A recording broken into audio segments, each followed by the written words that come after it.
All right, we are back. Chris Mannix, Sergio Mora, he's the fighter, I'm the writer. On this episode, we are going to get into a big fight card this weekend down in Texas. Stephen Fulton versus O'Shaquie Foster, Lamont Roach taking on Isaac Cruz. We're also going to talk about some reports about a Katie Taylor-Ronda Rousey fight. Is that really going to happen? And Teofimo Lopez, Shakur Stevenson is official. And without even looking at Sergio Mora, I know he's already thinking about a full week in New York City. Oh, yeah. Teofimo against Shakur. Yeah. I can't wait. I mean, I hope they need us there Monday because, it's a lot of work. I got to fly cross country about 5.5 hours, 3-hour delay. So I leave on Monday and I got to start work Tuesday. And then I got to hit the town and hit the different places in town. And then we got to work, man, Monday through Sunday. So, yeah, 1 week in New York, concrete jungle. Can't wait. After a week in New York City, whining and dining, there's no way you're leaving New York with the money you made working in New York. That's a net loss. That's never the case. But look, it's a tax write-off. 1, 2. I have a lot of fun, and it's an investment in my lingering youth. But it's a great city. You have a lingering youth? Well, tomorrow's my birthday, Mannix. That's true. That's true. By the time people are listening to this, it will have been your birthday. Yeah. So my lingering youth is fading away. So I got to continue. When does lingering youth end? What's the age cutoff? 50? Whenever I can't do it anymore, So whenever I can't do it anymore. But no, I'm looking forward to it, man. We got a great schedule, and we haven't even announced next year's schedule. So looking forward to it. Yeah, a lot coming up, a lot to get into. But let's start the show as we always do with our winners and losers of the week. Give me your winner of the week, Sergio Mora. The boogie woman, not the man, boogie woman of boxing right now, Miss Margaret Goodman, MD, medical doctor, Mannix. She's the one that heads the Voluntary Anti-Doping Association or agency or one of those. Yeah. VADA. She's doing an incredible job catching these cheaters, man. I mean, first it was... with Subriel Matias, now it's with Janabek, Aline Kanuli. She just continues doing her job, and the sport of boxing is better for it because no cheaters allowed, especially on the championship level.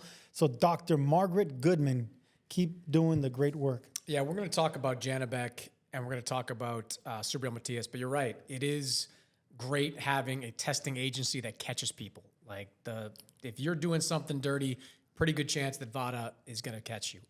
My winner of the week goes back this past Saturday. Ben Whitaker, 175-pound prospect, soon-to-be contender. He, in his first fight with Matchroom, gets a first-round knockout over Benjamin Gavese. Not a huge surprise that he was able to blow through Gavese, but Sergio, I thought Whitaker looked as good as he possibly could look. He was sharp, he looked in shape, he was athletic, and the power was there. This partnership with Andy Lee, this partnership with Matchroom, I think it's going to yield some good things for Ben Whitaker. And we already saw the WBC, they're pushing for a eliminator between Ben Whitaker and Joshua Buatsi. Now, I think Eddie Hearn wants at least one fight in between for Ben Whitaker, but that's a pretty good fight over in the UK in, say, like the summer of 2026. It's the ideal debut for Matchroom, to roll out the red carpet for Ben Whitaker, get a first-round knockout against a guy that never got knocked out in 20 fights, 1 loss. I mean, that was impressive to do that. And the way he did it, he still did it with flash, but he did it responsible. And it was the body, man. I love seeing young guys with less than a dozen fights, guys that have a high limit, dig down to the body, because that's what you're going to need whenever you evolve into the championship level. You're going to need body shots. You're going to need the jab. He showed a little bit of everything, and it was a great display of what's to come. Do you like the Buatsi fight for Whitaker? Oh, I love that Buatsi fight. Buatsi's your boy from the Olympics. He's never really convinced me. Yeah. Buatsi's never really convinced me. Whitaker's convinced me from the very beginning. So I can't wait for that fight because the winner belongs on top, and the winner belongs with the attention and the money that's going to come with it. All right. On the flip side, give me your loser of the week. And I think I know where you're going to go with this. You know my loser of the week. I just said his name. Miss Margaret Goodman popped him. He's the one that caught him. So Janabek, Aline Kanuli. I mean, for testing positive for meldonium. So let's just I just know that it reduces fatigue and it boosts endurance. That right there is all you need. So let's talk about this. I'll give you a chance to finish, but Janabek did pop positive for meldonium, which is a real thing. Like, this is not some tainted meat type of supplement. This isn't even a weight cutting type of ingredient. This is the kind of thing that Alexander Povetkin tested positive for before his planned fight against Deontay Wilder. It's the same drug that Maria Sharapova, the tennis player, tested positive for. Wow. It is not the kind of thing that you just get because you eat tainted meat or take a improper supplement. This is a prescription medicine that Janibek got popped for. So a real thing. He is off this card coming on this weekend. Erislandy Lara is going to fight somebody else. But go ahead. Your issue, like Janibek has been one of those guys that's talked about clean sport for a long time. Now here he is testing positive. What do you make of that?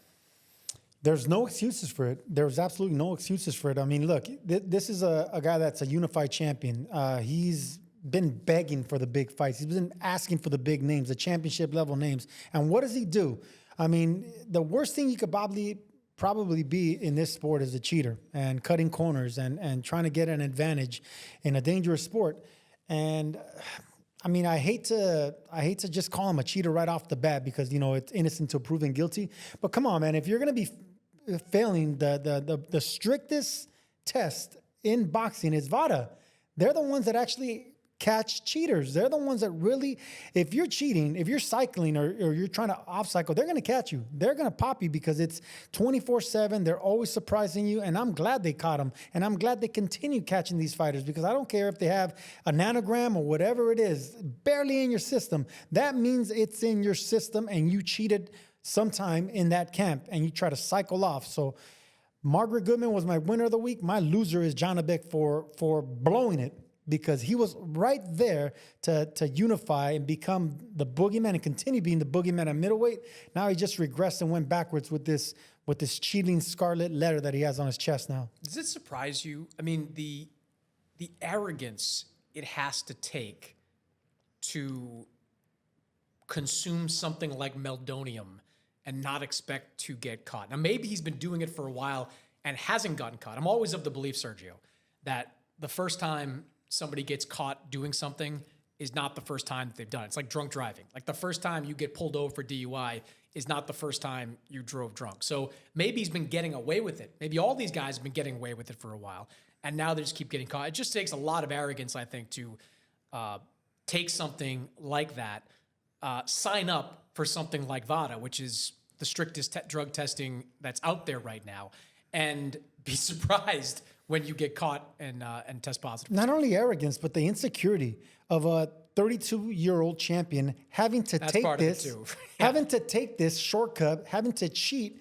to fight an aging 42-year-old former champion in Erislandy Lara, a non-puncher. And it goes to show you, man, because I've been saying this all along. It's not only because I wasn't a puncher in my heyday, but non-punchers are just as feared as the big punchers, because you can't hit him with a solid shot. Lara has given everyone hell. He's never been knocked out by the likes of Canelo and Jarrett Hurd, and the biggest punchers at 154 and 160, they never knocked out Lara. Lara is a boogeyman. He's a legit Cuban boogeyman who's never needed shortcuts, never popped for PEDs, always faced the best, never been stopped. So credit to Erislandy Lara. He should have been my winner of the week too, by the way, but we have to nip this in the bud. And Janibek, it's disappointing what he did, and everyone involved. It's incredible, man. Cheaters don't belong in this sport. It's a dangerous sport as it is. You can't take shortcuts, and anyone that keeps popping for these negative PED tests, the hell with them, man. You got to ban them. Sooner or later, money and fines aren't enough. You got to start banning these guys. Yeah, and Lara's a loser in all this too. I mean, he is staying on the card. He'll salvage the training camp. He'll get a payday out of it. But this was kind of his like Hall of Fame barometer, maybe. Like if he had beaten Janibek, we'd probably be talking about Erislandy Lara as a Hall of Famer. Decorated amateur, multi-time world champion, 2-division world champion, now a unified champion at 160. Now that opportunity's gone. It's probably never coming back. I mean, maybe he gets another shot. He can fight for the other version of the title, but that's a body blow for Erislandy Lara, too. Everybody suffers as a result. My loser of the week are your pals over the WBC. And really all sanctioning bodies this week. Let's just lump all the sanctioning bodies together. But the WBC especially, your friends over there. The guys that gave you that green belt that you towed around the backseat of your car I all the time. earned that belt, by the way. I know. But you still keep in the backseat of your car all the time, just in case anybody sees Sergio driving through East LA. They had themselves a week down in I've heard. Bangkok, Thailand, where they held the convention. I'm surprised you haven't been invited to those. You'd go to Thailand. Among the things that happened at the WBC convention this week, the WBC stripped Terrence Crawford for not paying his sanctioning fees. That's a whole different story. But Terrence Crawford is no longer the WBC's 168-pound champion. Hamza Shiraz, who has all of one win at 168, he is going to fight Christian Bealey, reportedly, for the 168-pound title. They announced that Subriel Matias, the aforementioned 140-pounder, who tested positive for Ostarine, he was not guilty. They say he's not guilty, that his fight against Dalton Smith is going to be allowed to continue on January 10th. I guess that's if the New York State Athletic Commission allows to continue. That might be a separate ballgame altogether. But see no evil, hear no evil when it comes to Subriel Matias and that positive test. They also made Conor Benn the number one contender at 147 pounds, despite not having fought there for 3 years and having all of 0 quality wins at 147. And now, if you want to go with the other sanctioning bodies, you got the WBA still not enforcing the mandatory for Rolly Romero. Rolly trying to get a fight done with Manny Pacquiao. Doesn't have a deal yet, but Shakram Giasov is standing there. So I've jumped through every hoop that you've asked me to jump through, and you still won't enforce my mandatory status. And the WBO, we're 2 weeks away from seeing our friend Diego Pacheco fight on DAZN.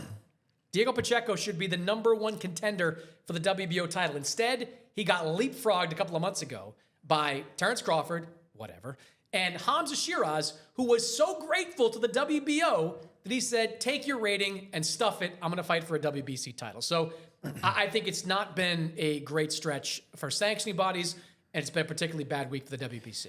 Not only the WBC, but you're right about all the sanctioning bodies. But it's not only the sanctioning bodies and the belts, but boxing period, promoters, and we talk about the International Hall of Fame. It's become a popularity contest. It's become who brings more money to the table. It's collecting fees. It's politics, man. Boxing has gone from professional pugilism to who's the best, fights the best, to a popularity contest, and who can bring the most money to the table, who can generate more money in the box office, who can sell pay-per-views, who's going to have a bigger following on social media. It's a freaking popularity contest, and as a fighter, for a long time, that wasn't popular. And then I, gained my popularity through a TV show. I've been on both sides, man. I know what it's like not to get the calls, not to be ignored by the promoters, to be ignored by the sanctioning bodies. And all of a sudden, when I win a reality show, all of a sudden I fight for the WBC title. So I've been at both sides, man. I can't hate on this, but Diego Pacheco's number one. And for anyone to get, jump over that, then you're going for popularity. You're going for who's the man at the moment. And look, I'm a big fan of Hamza Shiraz. He's coming off a huge win, but he shouldn't be ahead of Diego Pacheco. They should be fighting for the number one spot or for a belt. Either way, man, boxing's going in the wrong direction ever since this influx of money and different players. And now we have Netflix, and it's just getting bigger and bigger and bigger. So we're just throwing more money at the problem, So what can you do? It's politics and it's money. Is it that much different than what it was in the 90s? I mean, in the 1990s, you had the IBF get in trouble with the FBI for ratings, shopping, doing illegal things. The WBC has always had a cushy relationship with Don King back in the day. The WBO, cushy relationship with Top Rank over the years. Yeah. I'm not sure it's markedly different. I just think it's important to call attention to unethical things. And right now, sanctioning bodies are at an inflection point. Sanctioning bodies are under attack because Zuffa Boxing is coming. And as they ascend, they're not taking sanctioning bodies with them. You see Gustavo from the WBO with hashtag belts matter, does that all the time. Every time he hands over a belt, reminds the fighter, belts matter. Well, belts do matter. They're important to fighters. I get that. But if these rankings are consistently being manipulated and these championship matches are not the best or most qualified or a meritocracy, then what value do they have? Then why do they matter? So that's my issue with these sanction bodies. Because this is a time where they are, by certain people, they're trying to be phased out. They should be trying to rise to the occasion. That's what I was going to say. They should be trying to do more to show that their value, their ethical, all those things. Instead, they're continuing to do less and less every time. See, the meritocracy, and I learned that word because I looked it up last time you used it. When I won the Contender, I shouldn't have fought for the WBC title, but look at who held it, Vernon Forrest. I was a major underdog. So yeah, I got it out of popularity, but I earned it by beating a 4-time champion. So that kind of worked out. You know, if you weigh like, okay, he doesn't deserve that opportunity. Sergio Martinez does, because I think he was #1 contender. But let the popular kid get his butt kicked, and I earned it. I earned it by beating a legitimate champion. But these guys are skipping the mandatories. They're getting replaced by money, by popularity. It's not that they're skipping. It's that the mandatories are not who they're supposed to be. Like, That's I don't actually point. mind. I don't mind. That's my point. Like They're getting Vernon took you as a voluntary, right? Like that was a voluntary. And I don't mind that stuff. Like if you have an opportunity to fight a popular fighter, we'll talk about Katie Taylor in a minute, like to fight someone popular as a voluntary defense, that's fine. It's when the mandatories come around and the people that are in these mandatory positions are not the most worthy of the bunch. That's who should be #1. The most worthy fighters in that particular weight class. And it goes to show you that popularity was already starting to make its way in 2008 when I won the title. When I beat Vernon Forrest for that title, Oscar De La Hoya was starting to look my way. You know, but all of a sudden it was Sergio Martinez who was #1 also looking my way. And then Vernon Forrest saying, we got a rematch clause. So even if I wanted to and try to pay to fight Oscar De La Hoya, I wasn't going to get there. Vernon Forrest was going to get his rematch. He got it, and he got his belt back. There's ways around that now because of politics, because of those ranking systems, because of popularity. Well, your thing with Vernon Forrest, wasn't it like contractual more It than was like contractual, the but WBC saying? it was contractual. But I mean, these rankings are they should be held to that standard as well. I agree. Maybe it's not on paper, but I mean, your rankings are they're supposed to be held to that standard. Like you're the #1 contender for this belt, and when the time comes, you're the one fighting for it. And there's no skipping places and no skipping jumping in line. It's cheating. It's a form of not being honest with what that #1 ranking really means. All right. By the way, what would have happened if you fought Oscar? I think I would have beat him.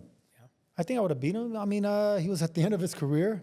A smaller man than Manny Pacquiao, beat him to submission. He didn't come out of the corner. He was having his issues. In 2008, I think I would have beat Oscar De La Hoya. Okay. Well, we'll have to play the undefeated game to see We'll never how that know. would have played out. All right. This week we had the long-anticipated announcement of the Teofimo Lopez Shakur Stevenson fight. Going to happen January 31st, New York City. My guess is it's at Madison Square Garden. That's what I've been hearing for a while. It's going to be in New York City. Hope so. Don't worry. It'll be in New York. One thing struck me right away, Sergio, and these odds makers come out. DraftKings has Shakur Stevenson as a big favorite coming into this fight. He is at -350 right now for Shakur Stevenson to beat Teofimo Lopez. He is going to be the one coming up in weight. Teofimo Lopez is the established 140-pound champion. Teofimo Lopez is the lineal champion at 140. What do you make of the odds makers making Shakur an early favorite? I would make him an early favorite as well. I mean, styles make fights and defense wins championships. Teofimo was a strong, athletic puncher at 135 because he was bigger than most guys at 135. At 140, like we've seen in his last 5 fights, they go the distance. And I think that Teofimo, one, hasn't carried his power to 140, and two, I think he struggles with southpaws as well. And Shakur Stevenson is the definition of a lethal southpaw that knows how to fight that stance. From the Olympics where he won a silver medal to now, fighting at this weight division where he's continuing to conquer and people can't lay a glove on him. If you look back at Teofimo Lopez's when he fought Sandro Martin, a southpaw, struggled. When he fought Josh Taylor, he won that fight and it was a legitimate threat, but Josh Taylor's a southpaw, so he struggled with that as well. So I just think the southpaw, the defensive style, the in and out cheetah-like reflexes of Shakur Stevenson, the fact that he doesn't get hit, people get frustrated with that style of fighting, and momentum. Shakur Stevenson's coming off one of the biggest wins of his career against an aggressive, strong, big puncher in Zepeda, and he schooled him. So momentum's on his favor, style's on his favor, and he's a southpaw with a high IQ. I could see why he's a favorite, Shakur Stevenson. Yeah, I'm not so sure that him being a southpaw is why and I agree with the odds. The style, though, definitely. You mentioned Sandro Martin. A lot of problems with Sandro Martin, and that was as much to do with like Teofimo. When he has to track you down, he's not as effective. The guys that come at Teofimo, guys like Lomachenko, guys like Josh Taylor, who I thought he did look pretty good against. If you come at him... He looked good, but it was a close fight, is what I was saying. 115, 113, yeah, two judges I just didn't feel like it cards. was that close. Though. I thought he won much clean. Even Josh Taylor afterwards said, I got beat.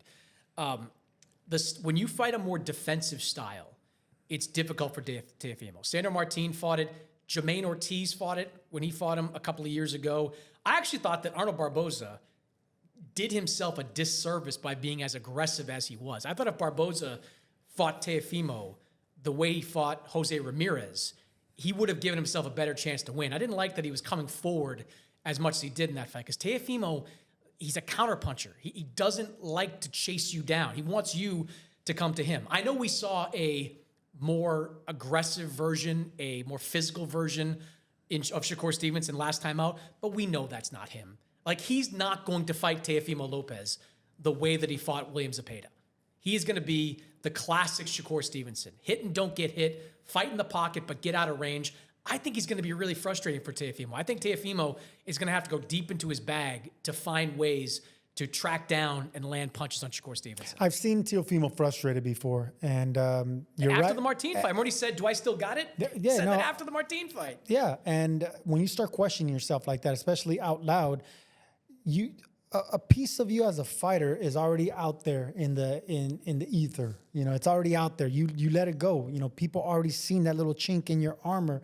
When you start questioning yourself, fighters should never question themselves. You know, they shouldn't talk bad of themselves. Even if they have the bad night, they should have an excuse. That's why you hear excuses all the time, because it makes fighters who they are. It makes them ignorant enough to think that they just have that one bad night against that one bad opponent, but I'm still a killer. I'm still King Kong, you know, and moving forward, that's the ignorance. But for Teofimo, he's been so hit and miss.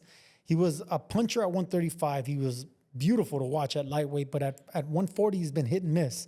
So what Teofimo are we going to get? Are we going to get the best version of him, which is against Barboza? I think he looked pretty good against a champion. Looked good. Look, I mean, I think the win over Barboza, you tell me I'm wrong here. But that style doesn't beat Shakur. The win against Barboza looked good in context of the rest of the crap card. Like, because nothing else was good on that card. Devin Haney wasn't good. I was Ryan more Royer impressed with Teo against Barboza than Teo versus... not Taylor. Taylor looked Not good. Taylor. Before he fought Taylor. Jermaine Ortiz. There you go, Jermaine Sandro Ortiz. Martin. Jermaine Yeah, Ortiz those is the guys, one I was talking about. That was very disappointing because he's hot or cold. Teofimo's hot or cold. So at lightweight, he was always hot. I mean, he was always making the highlights, you know, on ESPN. He was always that guy. He was making a lot of noise with that Heisman stance, with the backflip. He was supposed to be a star, and he did become a Still star. is. I mean, No, he did become a star, and he shut a lot of people up at 140. But he still gets cold. I think the hottest of the hot doesn't beat Shakur Stevenson. It just styles make fights, and Stevenson is just too quick off that trigger, and no one has been able to penetrate that stance, that in and out style. It's amateurish, but guess what?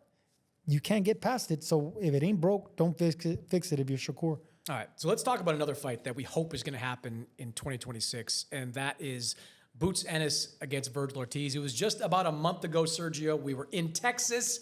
Boots Ennis was there. He jumped into the ring after Vergil knocked out Erickson Lubin. Everybody thought, yes, we are finally going to get a super fight at junior middleweight. Two of the best American boxers in the world today. Black fighter against Mexican fighter, young star against young star. It seemed perfectly set up. And then this week, Sergio, we get social media. We get a lot of yapping on social media. It's Instagram, it's Twitter. You got the managers involved. And I'm sitting there, Sergio, watching all this stuff. I'm starting to get a little bit nervous. I'm starting to get a little bit nervous that maybe this Boots Ennis Vergil Ortiz fight isn't going to happen. What do you think of the back and forth that you've seen? Because what I've found is that when the social media stuff gets involved, that's often when fights fall apart. There's a right to be nervous as a reporter and a critic and as a writer for yourself. But I'm not nervous. As a fighter, I know they're going to do it. It's posturing. It's money. It's management. But if they don't fight, the pride of both fighters, their ego, their reputation, everything that they've been talking about, it's going to take a big hit because it's already taken a big hit for one of them, Boots, when initially this fight got announced for a lot of money, and he stepped aside. He didn't want the fight just yet. He wanted to wet his beak and test his boots at 154. He just did that now. Now what's the excuse? Vergil, he's been calling out every big name, and he says he's fighting anyone, anytime, anywhere. So we know it's not going to be him posturing. Maybe his manager's posturing for more money. This fight's going to happen, Mannix. I'm not worried about it. I'm not worried about this fight. If this fight doesn't happen next, it's going to be, I want to say a bad word, a bad storm, of a spit storm of negative consequences for both men, both boxers, both champions, because at their peak, this is what boxing used to be at its heyday. Two young, undefeated champions. These guys aren't even champions, but they're on the championship level. This is back to Leonard Hearns, and this is back to Leonard Benitez. This is back to Leonard Duran. Sugar Ray Leonard fought all those fights before he was 25 years old. That's the heyday. That's when we have to go back to, and that's where these guys are kind of in their mid-20s range. The time is now. Strike while the iron's hot. The money's there. I mean, they're getting life-changing money. It's not like they can wait for more money. If it doesn't happen now, then that storm I was talking about, it's brewing over both guys' heads. I think in the messaging battle, Vergil Ortiz and his team are losing. One thing that Eddie Hearn and Boots Ennis have made crystal clear over the last couple of months is that they have agreed to all terms. Like they are, as Eddie says in his British accent, signed. They have signed to fight Vergil Ortiz. They're locked in. Whatever the deal is on their side, they're fine with it. There's not a deal yet on the side of Vergil Ortiz. And I'm wondering, and I sent a couple of text messages last night to people, I'm like, when you guys like Vergil and Rick Meridian and others are saying we haven't gotten an offer yet, who are you talking to? Like, who do you expect to make an offer here? According to Matchroom and according to people at DAZN, like there is the framework of an agreement in place between these two sides. Now, if Vergil isn't happy with his version of it, that's fine. But I think Vergil's issue is probably more with Golden Boy than it is with Boots Ennis and with Matchroom. Maybe. Like, I think that's more the issue. Maybe there's a little miscommunication. Maybe they don't have the everything you need to know on the contract, or they want more money and they're posturing. Either way, I mean, we've seen it before, and this is just a negotiation and a tactic that managers use, and we know that Rick Meridian is an excellent manager. He's going to want to get all his fighters premium money, and I think that's what they're waiting for. It has nothing to do with the fighters. But isn't this like the premium money part, right? Like, there's only so much guaranteed money that's going to go in the pot. Without Riyadh season, the Saudis involved, there's only so much guaranteed money going in the pot. After that, it's upside. After that, it's how do you sell this fight? And I think if you sell this fight well, if you do a press tour in Philly, in Dallas, in Vegas, where this fight's probably going to take place, you can build this up to a fight in the 500,000 range. Not the numbers you were saying. I got a lot of texts about last time you said like 1 million pay-per-view buys. You got to stop talking like that. No, it was a Garcia tank, and I said it was going to do $1 million. It's not even close to Garcia tank. It's not going to do 1 million pay-per-view buys. But you said back then it wasn't going to do $1 million. I said, of course it is. Yes, and but you said in a previous episode you thought that Boots and Vergil would approach that. I think we're going to get close to $1 million. No, it's not. I think 500,000 would be a huge number. Nobody's doing $500,000 pay-per-views, 500,000 buy pay-per-views. Nobody's doing it. I think we'll be in the high 7s and 8s. Either here nor there. But it's if you do the press tour right, you can get the money that would have been guaranteed otherwise by the Saudis. You can get $6-7 million guarantees, which is what was on the table when they were talking about this fight the first time around. It just needs to get done, and then they need to promote it. To me, it's not. I don't know what the negotiations are about, like squeezing more guaranteed money. How much more guaranteed money could there possibly be? This is about how many pay-per-views you can sell and what the upside is. Yes, certainly it's a little bit different on DAZN now with this ultimate plan that they have, which reduces the number of pay-per-view buys on individual fights. Most of the diehards that are out there have this ultimate plan. I have this ultimate plan. You probably pirate the ultimate plan, but most people have it. And it changes the way that the numbers are counted. But it should just be about what the viewership is, what the buy number is, how many people are watching. I don't know what exactly the Vergil side is waiting for as they try to close this deal. I only fought on one pay-per-view. That was with Shane Mosley. And How'd that do? it did 300,000. All right, that was respectable. Maybe 299. Anyway, it was in a good pay-per-view, but you know, I had to deal with all that. I wanted to get an upside of pay-per-view if it did over a certain amount. I had to get all that on paper, so I understand, you know, the little numbers that get in the way. The fight's gonna happen. I'm not too worried about it. I think too much pride is on the line. Oh, so give me a percentage. And too much money is on the line. Your percentage chance that this fight happens is what? 89%. I'm That's very an interesting confident. number to go to, 89%. Yeah, I was a B plus, a high B plus. You know, I just think this is a B As plus. a student, you were a B plus student? Oh no, I was D minus. Okay. But I think it gets over the finish line. Anything can happen. That's why I'm not giving it an A. But I just think too much money is on the line. These guys are both gonna make a lot of money for this fight. Both career high paydays. It's gonna be. It has to happen. It has to happen. What are you in the business for? It's not even. You're in the business to win a world championship and to make money. Both these guys aren't. I mean, this won't be for a title at 154, would it? No, I mean, not unless you can convince. There you go. Ring So it's not a Magazine to put it championship. down. They're doing it strictly for the money. So all that posturing is for the prize in the middle of the pot.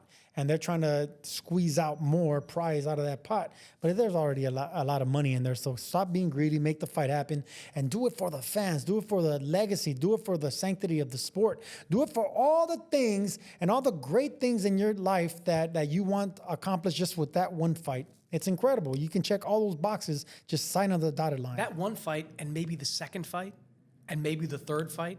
Like, I cannot envision a scenario where this fight happens and we're not immediately afterwards talking about a rematch. Like, you know, I think it's going to be a knockdown, drag-out type of war. Could be a stoppage on either side. Could be a close decision either way. One way or the other, we're going to be talking about these two 27, 28-year-olds fighting again. Or it'll look similar to Canelo and Crawford? Crawford. Nah, I don't think it's going to do that. I can look. It could look similar to Canelo I don't and think it's Bud. gonna do that. You think it's going to be like that? You think it's going to be that? I want to throw a flip side By there. the way, or it even can though be. it's It was Canelo Crawford competitive. was competitive. It was competitive, but Crawford dominated. don't know Dominated comfortably. He won clean. He won comfortably and clean, and there was a decisive winner. Canelo tried to make it a fight, but wouldn't allow it. So I think that can also happen when it comes to Boots and Vergil, where Vergil is overly aggressive, trying to impose his will, impose his size and physicality, and Boots just has that one magical moment, Philly style, shaking, rolling, hurting him, blooding him up, busting him up. He can have that moment too, where it's a one-sided competitive fight. You don't think it's going to be that way, though? It can be. It can be. Okay. Whenever you have that much aggression, whenever you have that one-way aggression, Vergil doesn't back up. He doesn't box. Have you ever seen Vergil back up and try to box? So you know what to expect. The Boachuk fight, he was backing up in that fight. A little bit. Yeah. I'll give you that. A little bit. I don't think he backed up. I think he went laterally. But Well, Boachuk only knows how to come straight forward. but whenever you have that much aggression and you have that much firepower, just like Boots has, then yeah, I would favor Boots in that competition between two. I'm not saying you're wrong. offensive I just fighters. think it's going to be a good fight. And I think afterwards we talk about doing it again, which is why, hey, let's get this one over the finish line now. Maybe a year from then, you could do a rematch. Maybe 6 months after that, you can do a third fight. Like, a lot of people have looked at these two guys who have been rivals since they were welterweights as, each one is going to be defined by the other. Why not get 3 great fights out of it and have some history made and a lot of money that gets made in the process?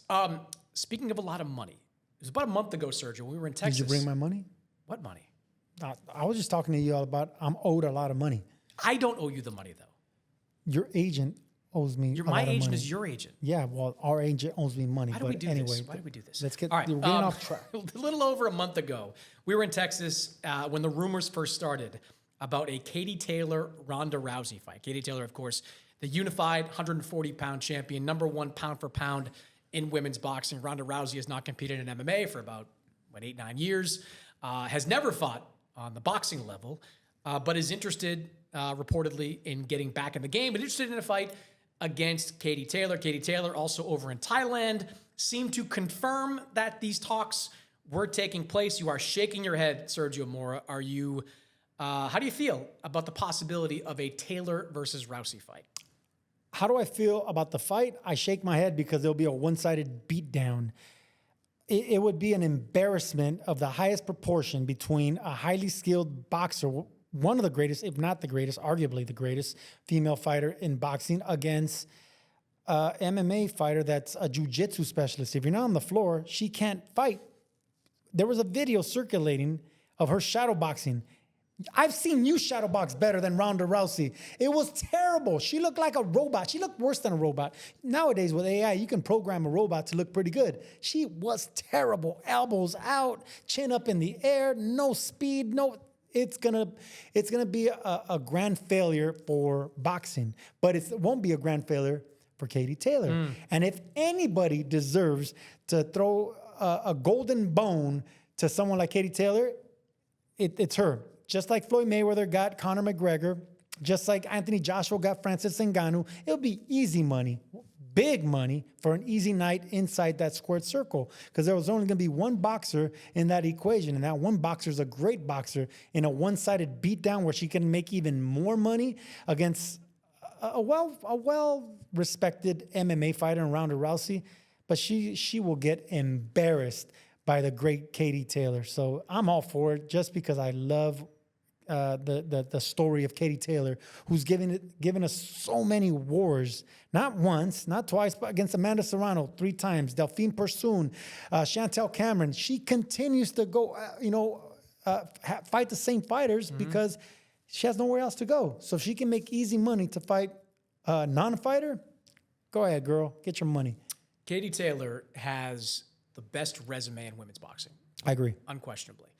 I think she's number 1 pound for pound. I think that win over Serrano, which was the most decisive of the 3 wins, even as she approaches 40 years old, I think she's number 1 pound for pound. And I agree with you. If anyone deserves a gimme, if anyone deserves a layup, even if it's an exhibition, it's Katie Taylor. This is a perfect Netflix event. This is what Netflix is here in combat sports for. Because I've said this before, Netflix does not give a damn what the fight looks like in the ring. They don't. They're not wired in the same way that other networks are wired. If a bad fight happens on DAZN, people at DAZN are like, oh God, we don't need more of that. That was bad. But Netflix has a different calculus. Netflix only cares about how much promotion they get for a fight. Taylor versus Rousey, huge promotion. Netflix only cares about how many eyeballs are watching the fight. For a women's combat sports match, Taylor versus Rousey does huge numbers. They don't care. This is exactly what Netflix is in combat sports for. They want the show. They don't care about the fight. And I agree with you completely. Ronda Rousey is going to get worked in this fight. The only way Ronda Rousey lasts past like 3 or 4 rounds is if Katie Taylor, who's one of the nicest people in all of boxing, decides to carry her for a few rounds. If Katie Taylor goes out and says, you know what? I want to take Ronda Rousey out in 60 seconds. Katie Taylor can take Ronda Rousey out in 60 seconds. It's kind of like what we may see in a couple of weeks with Jake Paul against Anthony Joshua. If Anthony Joshua really wants to take out Jake Paul early, he can probably take out Jake Paul early. If Katie Taylor wants to finish off Ronda Rousey, who, I don't know, how many of Ronda Rousey's MMA fights ended in like 30 seconds, 60 seconds, 1 round? Like a lot of her fights ended quickly. She is not built even in 2-minute rounds. I remember her getting her butt kicked by she did. Amanda Nunes. Yeah. Nunes beat her standing up. Yeah. Nunes is not a professional boxer. She was countering the hell out of her while Rousey was trying to break the distance and get on the floor. Amanda was just backing up, just popping her. She's the easiest target, Ronda Rousey. And aside from that, and I say it all the time, MMA fighters can't take a punch. They can't take it on the chin. So forget the fact that Ronda Rousey can't punch. She has no style. She has no speed. She has no technique, but she don't have a chin. She will get worked. It will be a one-sided and easy fight to call. But there's so many eyeballs because MMA fans are out of their freaking mind. Every time an MMA fighter gets into the ring with a professional boxer during the buildup, MMA fans, and I applaud you for your loyalty, but MMA fans can convince themselves that their guy or their girl is going to win. They convince themselves that Conor McGregor could beat Floyd Mayweather. They convince themselves that Francis Ngannou could beat Anthony Joshua. They're going to convince themselves that Ronda Rousey, who has been doing nothing combat-wise since like 2016 or 17, that she's going to come in against an active Katie Taylor and win that fight. They are going to watch this fight, and that is what Netflix cares about. Look, are there better fights out there for Katie Taylor? Of course there are. I'd love to see Katie Taylor get a fight with Michaela Mayer. They've been circling each other for almost a decade, more than a decade now. So they're both in the Olympics in 2012 and 2016, have never fought. Michaela is a top-level star at 147, at 154. You could do a third fight with Chantel Cameron, a rubber match. You could fight one of the title holders at 135 pounds. But Katie Taylor has been through so many wars, Sergio. She deserves a layup. Her team's been asking her to retire for like 2 years now. So have I. Remember we did a pod. I think her team means more to her, though. Brian Peters. Yes. Great manager. He's been doing great by her. But I've told you that I think she should retire. I think it was like 2 or 3 years ago because she's accomplished everything she could accomplish. She's made a whole lot of money. I'm talking about tens of millions of dollars more than most men get in their entire career. Katie Taylor was Olympic gold medalist. She's a hero in Ireland. She's done everything right. She's proved that she can box, fight, bleed. She's a national treasure. All right. So from now, it can just go. It can go the wrong way, but for this one, it's an easy layup, like you like to say. So take this easy money, beat the hell out of Ronda Rousey, and then you should, call it a career. And I think Brian Peters, her manager, would agree. This should be the final swan song and profitable fight for the great Katie Taylor, who can go down in history as the GOAT. People hate on Clarissa Shields, but competition matters. The way. The people that you beat, you have to have adversaries. You have to have that B-side. You have to have another name. And Katie Taylor didn't only have it with Amanda Serrano. She had it with others as well. Yeah, and look, Clarissa could still theoretically get there. She's like 10 years younger than Katie Taylor, so a long way to go. That's another in her thing. pro career. Katie Taylor's about to be 40. She's pushing 40, yeah. I mean, you're trying to fight. You're almost 50. My birthday's tomorrow, yeah. But my legs are done. And Katie Taylor has turned into a fighter because those legs are fading. Just like Erizlandi Lara has turned more into a fighter because his legs are fading. That's what happens to boxers that made a career off their legs. If they reach into their late 30s and early 40s, they become fighters and more flat-footed. It's more exciting, but it's also more punishing for your body. Yeah. Hopefully this fight gets done, and hopefully it's the last one for Katie Taylor. All right, this weekend, great card. I mean, even with Lara against Janet Beck out, you've still got 2 coin flip types of fights. And I want to start in the undercard where you got Stephen Fulton going up against Oshaki Foster for Foster's 130-pound title. This fight has been snake-bitten for a while. It's had some stops and starts. But it is going to happen on this card on Saturday. I saw this somewhere. Fulton has a chance to become the first Philadelphia 3-division world champion. That's incredible to believe. How is that possible that there hasn't been a 3-division world champion in Philadelphia? But I guess if you think about it, Bernard was only a 2-division world champion. Meldrick Taylor didn't win 3 divisions. So that's a feather in the cap for Danny Garcia? No, because Danny was trying to get that. Remember, he was trying to move up to middleweight to do it and never that's won right. one at He 154. came up short. Yeah. That was a story for Danny for a while. Fulton's trying to do that. Oshaki Foster trying to continue to build his name at 130 pounds. The odds maker, Sergio, have this as basically a 50-50 coin flip type of fight. Do you see a clear edge to any one of these 2 guys? No, it's pretty much 50-50 because Fulton is moving up, right? He's coming from 126 to 130. Foster's after only a couple of fights at 126. Yeah, so he's naturally the taller, longer, natural 130 pounder. So because of that, it's going to be a 50-50. But if I just break down the skill and pound for pound, the style, even the resume, I got a favorite towards Fulton. Once beaten against a monster in Naoya Inoue, no shame there. But other than that, Fulton is quicker on the draw. He throws better combinations. I think he has better technique. But Foster has the numbers. He's taller, longer. But this fight will come down to, points. I don't think no one gets knocked out. And because of that, it'll be a 50-50 fight. Excellent matchup between two fighters that are they're different but the same. Foster's long power, Fulton's explosive speed power, but Fulton has a better resume. And I always lean on a 50-50 fight who fought the better opponents, and that's Stephen Fulton. Yeah, you can go either way on this one. I thought that Fulton was done after that Carlos Castro fight. You were in Vegas calling that fight, and he beat Castro, but didn't look great in it. Then he moves on to face Figueroa in the rematch. And that first fight between the two was really competitive. And I figured this was going to be one with Figueroa, naturally bigger. He would take that one, and he didn't. And Fulton looked great in that fight. I think the partnership with Bozy Ennis has been great for Stephen Fulton.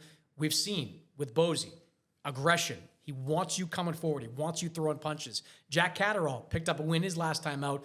A lot of what Bozy likes to preach, you could see in Jack Catterall in that fight. Andy Cruz, we're going to see next month, has that Philadelphia aggression. I think that's worked for Stephen Fulton. The only thing that worries me is he coming up in weight as much as he is.